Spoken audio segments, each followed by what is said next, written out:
these were the problems we told to our doctor and उन्होंने जब आगे बात करने के लिए बोला गया तो 2 दिन में कोई भी डॉक्टर यहाँ पर आके उनको विजिट नहीं किया। सेकेंड पॉइंट, हमने उनसे इंसिस्ट किया कि हमको 2D इको करवाना है, एक्सरे कराना है, CT करवाना है, बट उन्होंने कुछ भी रिस्पॉन्स नहीं दिए। यहाँ के RMOs जिनसे हम बात करने की कोशिश करते हैं, they are like unlike to even talk because they don't have responsibility for the patient। उन लोग डायरेक्टली हमें ये बोलते हैं कि आपने इंसिस्ट किया एडमिट करने के लिए इसलिए हम एडमिट कर रहे हैं, बट इशू नहीं है। अगर इशू नहीं है तो वो कैसे हम एडमिट करने के लिए लेकर आ रहे हैं? इतने सीवियर प्रॉब्लम्स है बट ये हॉस्पिटल रिस्पॉन्सिबिलिटी लेने के लिए रेडी ही नहीं है बिकॉज इनके पास स्टाफ नहीं है, इनके पास डॉक्टर्स नहीं है और हमारे पेशेंट्स यहाँ पे सफर कर रहे हैं। कल भी हम बात करने की कोशिश कर रहे हैं, हमारे पेशेंट की कंडीशन एक्सप्लेन कर रहे हैं, बट सामने से यही रिस्पॉन्स है, if she is okay why the hell is she in this condition right now? This hospital is responsible for that. So basically यहाँ पर कोई भी ट्रीटमेंट, लाइन ऑफ ट्रीटमेंट सही नहीं दिया जा रहा है। लो, इसकी क्रेडिट अगर किसी को मिलनी चाहिए तो स्थानीय नगर सेवक लोग को मिलनी चाहिए थी। आप आके क्रेडिट लेते हो तो यहाँ की जो हालात बद से बदतर, उसकी भी क्रेडिट लो ना। है तमाशा करने वाले उस टीम में बंदर मदारी लोग, एक आदमी डमरू बजाता है, सारे वो तुतारी का मदारी लोग यहाँ आएंगे, अभी लेटेंगे यहाँ पर, जिंदाबाद मुर्दाबाद, आगे बढ़ो पीछे बढ़ो।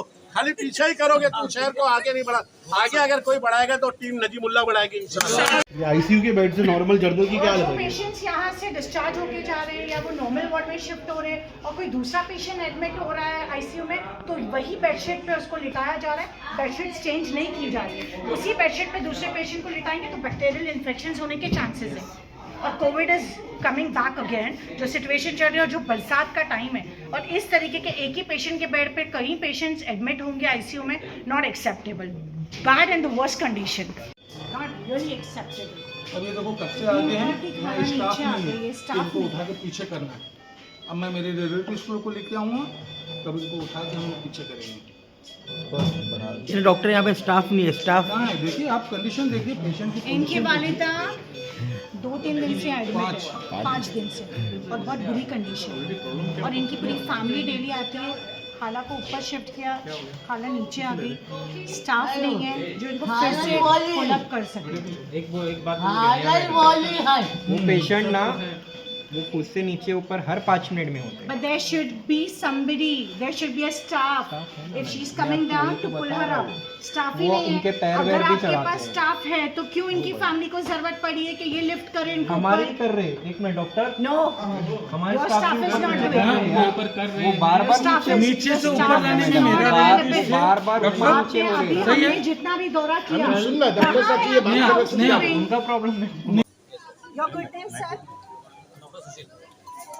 आपको कंडीशन पता है हॉस्पिटल की? जस्ट मैं ज्वाइन हुआ यहाँ पे। कितना दिन हुआ? 15 दिन। 15 दिन, ओके। लेकिन 15 दिन में क्या आपने हॉस्पिटल का जायजा नहीं लिया सर? आपको पता है हॉस्पिटल की condition in terms of cleanliness is worst, in terms of hygiene is worst. आपको पता है ICU, what is the full form of ICU? Can somebody say? Intensive care unit. What does it mean? Intensive care unit. There is no bloody single care. एक चाराना care नहीं है hospital के unit के अंदर। मतलब इतना बेशर्मी, इतनी हद हो गई है। आप देखो खाने की प्लेट बाहर पड़ी है राइट आउटसाइड द आईसीयू। आप देखो पैम्पर्स पड़े हुए, वॉशरूम, लेडीज जा नहीं सकती है, वजू नहीं कर सकती है, there is no hand wash. Bedsheet देखोगे वर्स्ट, और 4 दिन एक ही पेशेंट को उसी बेडशीट पे सुलाया जा रहा है, उस पर ही ट्रीटमेंट किया जा रहा है, उसी पर डिस्चार्ज किया जा रहा है। इससे पहले जवाब तो ले, काम करेंगे काम कब करेंगे? मतलब 15 दिन आपको हो गए, मरने के बाद काम होगा। एक आदमी का पैर गड्ढा, पेशेंट तुम्हारे पास वार्ड में मौजूद है, पेशेंट का बदला ले जा करके दे रहा, उसको कोई तुम साथ नहीं दे रहे हो। हर चीज को मतलब ये, और तुम्हारे मतलब हॉस्पिटल में कोई बात नहीं कर सकता किसी चीज के। 15 दिन से आप हॉस्पिटल में आए हो, जिम्मेदार नहीं हो फिर आप। आपको एक फॉलो अप लेना चाहिए था हॉस्पिटल का। ग्राउंड फ्लोर से लेके 2nd फ्लोर तक एक राउंड तो तो लेना चाहिए था। तो ये क्यों आए हैं हॉस्पिटल में? Why are you 6 here महीना to पहले vote? नहीं, आप आमदार यहाँ साहब पर ने क्यों बोला आए हो? फुल फ्लैश में चलूंगा, उनको 6 महीना लग गया मम्मू तो भाई। सुधारने को। नहीं, अब आप सही बोलते हैं बात है। 15 दिन सही में बात है। नहीं आया। कुछ नहीं है। वो क्यों आए हैं? अगर समझो 15 दिन में आप कोई जायजा नहीं लेते हो, आप अगर इस सिस्टम को सुधारते नहीं हो, तो आप क्यों आए हो फिर यहाँ पर? क्या करने आए हो मुझे ये तो बताओ। हमारे पेमेंट लोग एक लेनी दिन है। आए, 1 घंटा हुआ राउंड मार करके और सारी चीज का कवर आप 15 दिन ले लिया। हमको जवाब तो दो इस पे कि आप सिर्फ पेमेंट लेने का, सिर्फ पेपर वर्क करना है या पैसा निकालना है, ऐसा ही सब है क्या? मैंने उनको बोलना था। थोड़ा सा धीरे धीरे। अच्छा, कितना धीरे धीरे? धीरे धीरे हॉस्पिटल चालू हुआ कितना वक्त हुआ आपको पता है? वो मुझे मालूम नहीं मालूम है आपको? वो मुझे मालूम क्या समझे? अच्छा, तो 15 दिन में अगर समझो 1500 पेशेंट मर जाएंगे तो उसकी जिम्मेदारी कौन लेगा? मुमरा की आबादी कितनी है पता है आपको? तो आप एक तो काम आप तो करो, बोलेंगे ये बाइट मैंने दो कि मैं 15 दिन हुआ है, लेकिन 5.5 महीने तो जो आदमी यहाँ पे काम कर रहा था मेरी जगह पे मैनेजर पे, उसने काम नहीं किया, यहाँ पे सबको मरने को बोल छोड़ा। दो। या बोल दो फिर। देखो कैसा है, अब अच्छा, आप जब आए तो आपने देखा ना हालत खराब है। आप देखे ना हालत खराब है, आप 15 दिन से सुधार रहे हो। अभी वो अपेंडिक्स का पेशेंट था। आपकी पूरा आठ अच्छी है, लेकिन अगर किसी की जान जाती है ना, मतलब घर वालों पे बीमारी आती है ना, तब फिर ये हंसी नहीं रहती है हमारी। मत हंसो। या किसी का आप ये सोचो काम करेंगे, धीरे धीरे काम करेंगे इसे। कब तक क्या काम करेंगे आप? मैंने पूछ क्या लो काम हुआ हॉस्पिटल? आप ये बताओ कि प्राइवेट में देने की वजह क्या थी? प्राइवेट में लेने की वजह ये कमिश्नर से मिलना पड़ेगा। मैडम आप सही कह रही 2 मिनट बोलने दो डॉक्टर। ठीक है। It's not about being there. It's not about being there. ये कौन है? यहाँ पे वो बैठते हैं तो यही बोलना है। घड़ी को लेकर आ गए। ऐसी भेज देते हैं। मैनेजर का है यहाँ पे। मैनेजर है ना ये। देखिए, आज हमारी पूरी टीम नजीमुल्ला और ये आप तमाम लोग, खासकर मैं मुमरा कोसा के तमाम लोगों से कहना चाहता हूँ कि लगातार हम लोग आज से नहीं, 1 साल से टीम नजीमुल्ला लगातार मुमरा के जितने मसाइल हैं उस मसलों को लेके उठाती है। और एक बार मैं खास बार आमदार साहब से मैं समझता था, मुझे भी गर्व महसूस होता था कि मेरे आमदार कलवा मोरा विधानसभा के, लेकिन मुझे ऐसा लगता है वो कलवा मोरा के विधानसभा के आमदार नहीं, वो थाना के विधानसभा के आमदार। समस्या है थाना के अंदर, आप थाना और राबोड़ी कितना आगे है, कितनी चीजें हैं। मोमरा कौसा के लोग कितने परेशान है, कितनी मेहनतों से हॉस्पिटल पे कितनी लूट मार हुई है। उसके बाद तमाम लोगों ने इतनी मेहनत से, नगर सेवक सारे लोग आके इस तरह लगे थे कि ये टीम लगातार आती है। पानी जैसा मसला था, हमारी पूरी टीम ने हल करने की कोशिश की, लेकिन कहीं ना कहीं जो आमदार होता है उसकी जिम्मेदारी होती है। आपने इलेक्शन के दौर में आके ओपनिंग की, 15 मिनट आचार संहिता का बचा था, उसके बाद आपने ओपनिंग की। लेकिन मैं हाथ जोड़ से आपसे रिक्वेस्ट करूंगा आमदार साहब, आप मेरे भी आमदार हैं, पूरे कलवा मुमरा विधानसभा के आमदार हैं। आपकी जिम्मेदारी बनती है कि हकीम अजमल साहब के नाम से हॉस्पिटल है। वो ऐसी शख्सियत के मालिक थे कि पूरी दुनिया उनका रिस्पेक्ट करती है, लेकिन हालात क्या है, बद से बदतर हो चुके हैं। प्राइवेट में आपने भेज दिया। मसला क्या था? थाना म्युनिसिपल कॉर्पोरेशन न चलाने का, इसलिए कि थाना म्युनिसिपल कॉर्पोरेशन मेंटेन नहीं कर पाती। प्राइवेट में आपने दिया कि उसको जुपिटर जैसी सुविधा मिलेगी। आपने एक बात और बोली थी पूरे मुमरा कौसा को कि यहाँ पे ऑन्कोलॉजिस्ट कैंसर का भी ट्रीटमेंट चालू हो जाएगा, और चालू हो रहा है, उसी टाइम का था, लेकिन कोई चीज़ें नहीं है। पूरी टीम ने सर्वे किया, हालात का जायजा लिया, हालात बद से बदतर है। टीएमसी से आपने प्राइवेटेशन कर दिया, इस पे एक बहुत बड़ा घोटाला हो रहा है। मुमरा की जनता से कहना चाहता हूँ कि आदमी काम दिखाए जाते हैं कि 15 आदमी सर्विस कर रहे हैं, 15 आदमी के नाम से टीएमसी से सैलरी ली जा रही है, और काम करने वाले 3 और 4 लोग हैं।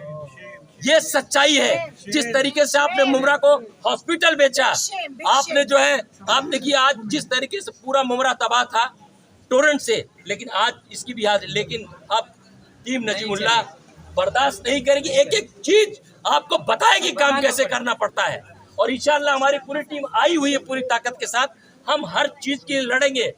आप हम लोग को डरा नहीं सकते, और पता, क्योंकि हम काम के लिए मुमरा की। और एक चीज मैं और कहना चाहता हूँ, 1 लाख से आप जो 97,000 वोट से आप जीते हैं ना, 1,10,000 वोट डायरेक्टर भी लेके गई थी। मुमरा के लोगों ने क्यों वोट दिया था? डरा के वोट दिया था। लेकिन ये सच्चाई जो अब मुमरा की आवाम को जागना पड़ेगा। 4 से 6 महीना बाकी है, देख लीजिए हालात। इनकी दादी सास हाँ, देख हॉस्पिटलाइज्ड लीजिए। है।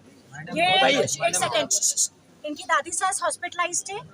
अपने मुंह से ये बताएंगी कि जिस दिन से हॉस्पिटलाइज है अब तक के क्या सिचुएशन रहा। जी, मेरी दादी सास को हम लोग ने 3 दिन पहले एडमिट करने के लिए लेकर आए थे। तो हमने ऑर्थो सर्जन को रेफ़र किया और उनको उनकी सारी चीज़ें दिखाई, रिपोर्ट्स वगैरह।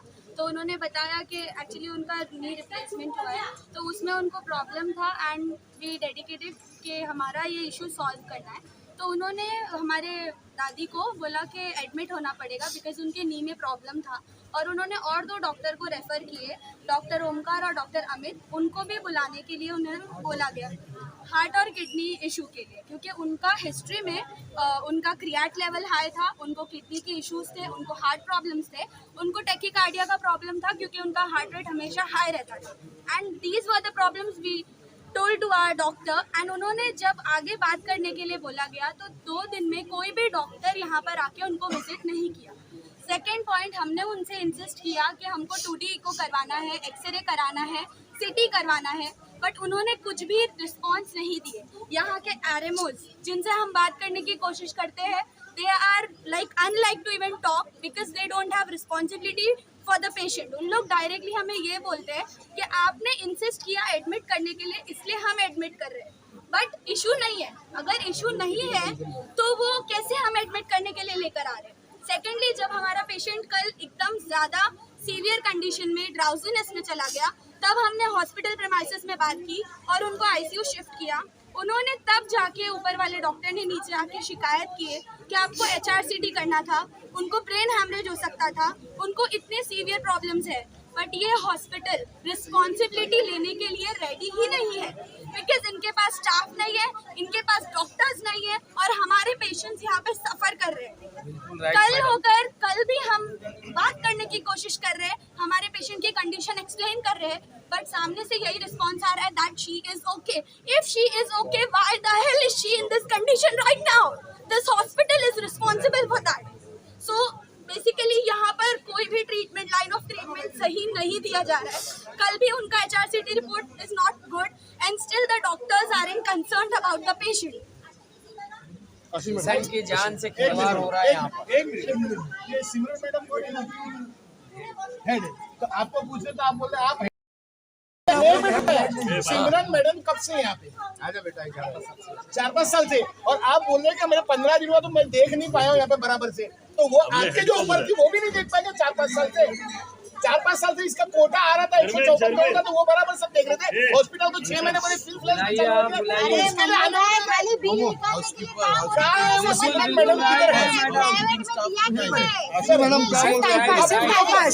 पैसा ये मैनेजर के नाम पे जिनको भेजा गया वो manager as a person manager नहीं है। यहाँ की सिमरन मैडम मैनेजर जो है अंदर, लेकिन वो पब्लिक के बीच में आना नहीं चाहती। इनके पास कार्ड भी नहीं है, इनको भेजा गया कि आप 15 दिन का बोल के छुट्टे हो जाए। नहीं बोल पाए प्राइवेट और TMC के लोग। देखो मेन क्या है, साफ सफाई ये ऐसे इम्पोर्टेंट चीज़ है जिसमें, देखो साफ सफाई ऐसी इम्पोर्टेंट चीज़ है जिसमें हम लोग कॉम्प्रोमाइज़ नहीं कर सकते। अभी इनको कितने बार बताने के बाद भी बहुत बार लेडीज़ टॉयलेट में साफ सफाई नहीं होती है, हम लोग ने बताया भी, बट बहुत हमेशा हम लोग बताते रहेंगे तब ये काम कभी होगा। अभी हॉस्पिटल चलाने की जिम्मेदारी उनकी है तो उनको वो चीज़ करनी चाहिए। दूसरा चीज़ क्या है कि हम लोग ने इनको बार बार बोला था कि भाई अभी हॉस्पिटल में हमारे इधर सोनोग्राफी भी होती है जो स्पेसिफिकली प्रेग्नेंट औरतों के लिए रहती है, उसके लिए AC होना बहुत ज़रूरी है। हम लोग ने ये बड़े साहब को भी उनके बताया था, उनके जो मेन इंचार्ज है उनको भी बोला था, उनको हम लोग ने बाकायदा लेटर भी दिया। ये देखो मेरे पास उन्होंने उनको भेजा है, उनका आंसर ही नहीं आया किसी का। तो एक हम हर चीज़ में एज ए TMC फॉलोअप करते हैं। हमारा एक काम करने का तरीका है, हम लोग उसमें एक प्रॉपर लेटर फॉर्मेशन देते हैं, इन लोग को भेजते हैं या इन्वर्ट करते हैं, उसके ऊपर काम करते हैं। पर काम करने के बाद रिजल्ट आता नहीं है, उसको टाइम लगता है। ये देखो हर एक चीज में हमारे पास लेटर है। ये तो 15 दिन से आए ना, ये तो मालूम नहीं है, तो सिमरन मैडम और ऐसे बहुत सारे लेटर है। ये एक लेटर है, उसके आगे का भी एक लेटर है कि भाई जो भी हमारे इधर प्रॉब्लम्स है, ऐसे बहुत सारे 3-4 लेटर हम लोग टाइम टू टाइम उनको लेटर देते रहते हैं।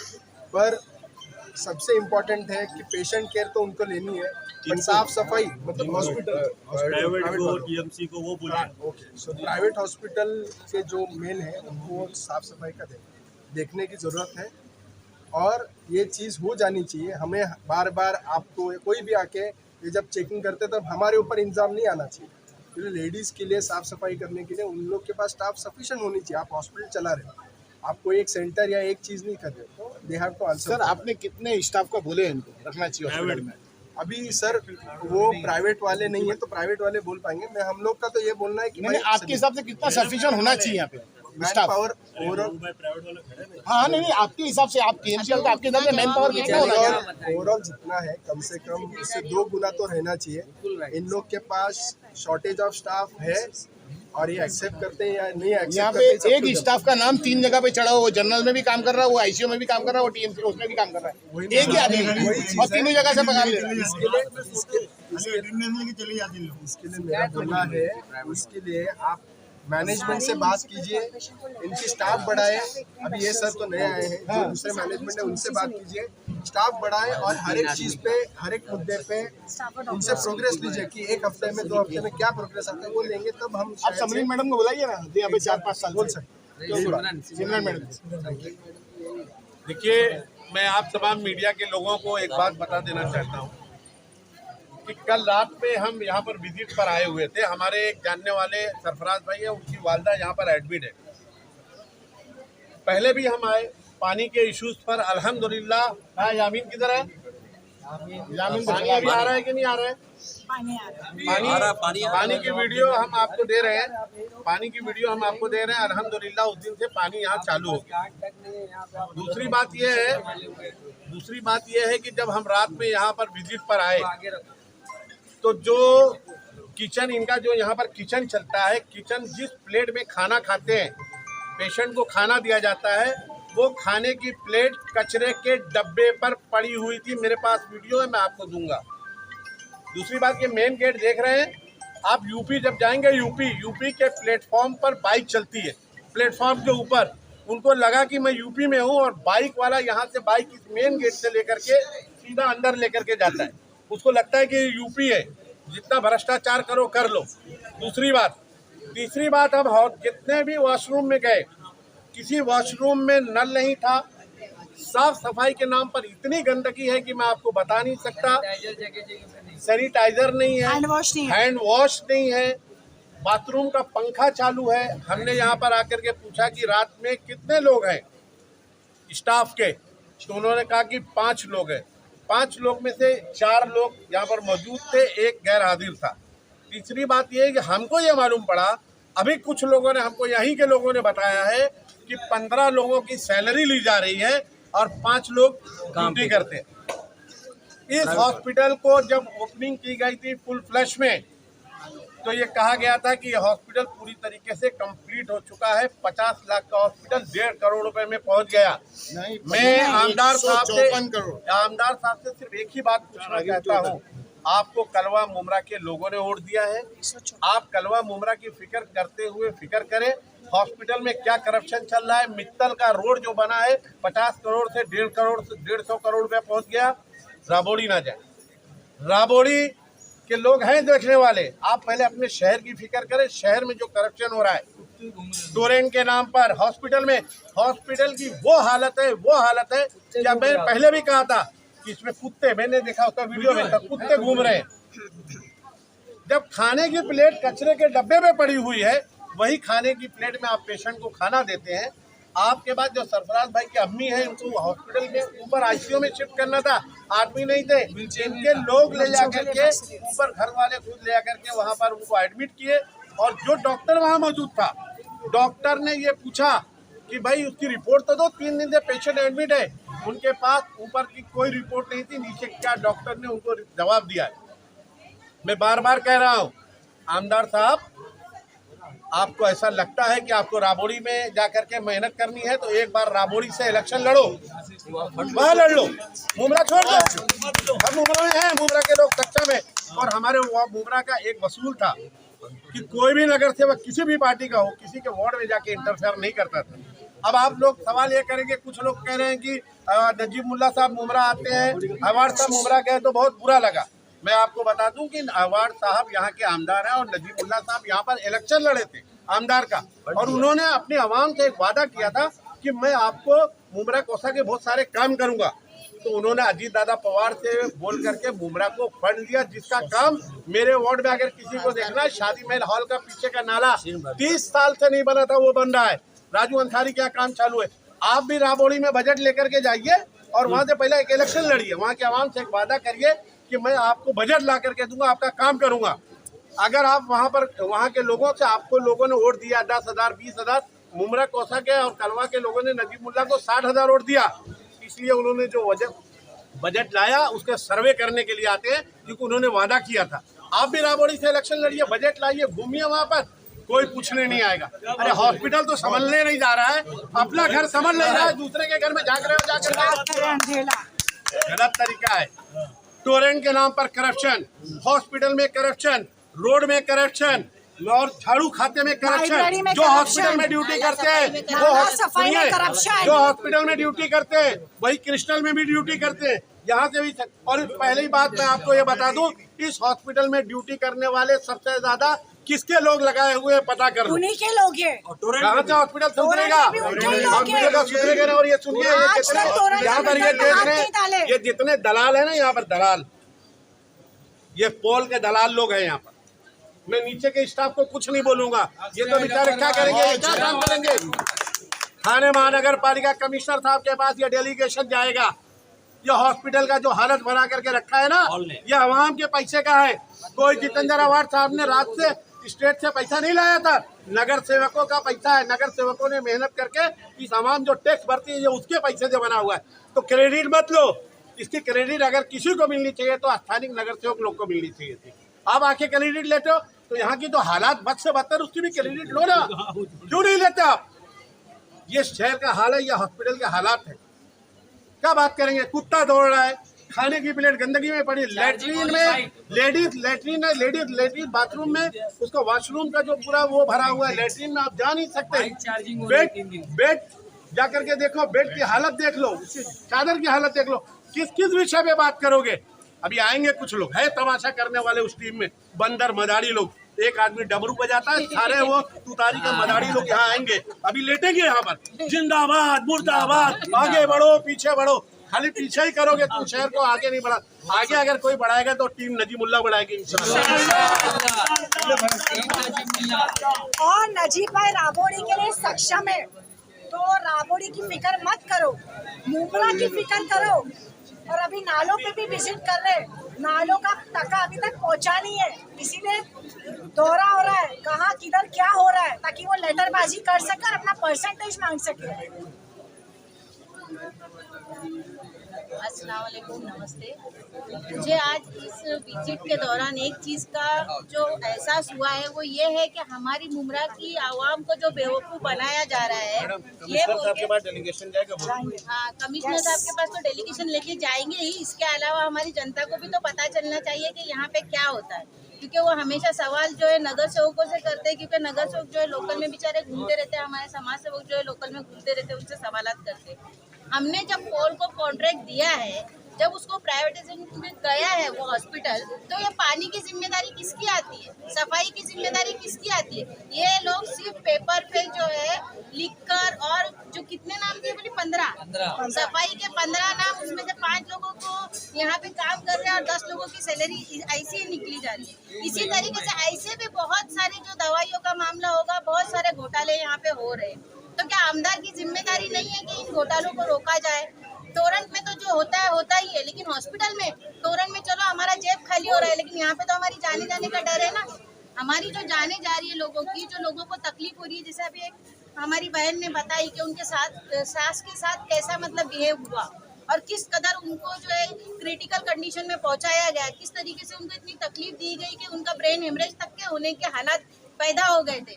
तो क्या ये आमदार की जिम्मेदारी नहीं है? आप 1 लाख वोटों से जीते हो, आप थोड़ी तो शर्म करो आवाज साहब। अभी तो मुझे भी बोलना पड़ेगा कि आप थोड़ी तो शर्म करो, क्योंकि आप लोगों को जनता ने 1 लाख वोटों से जिता कर दिया ना तुतारी वालों को।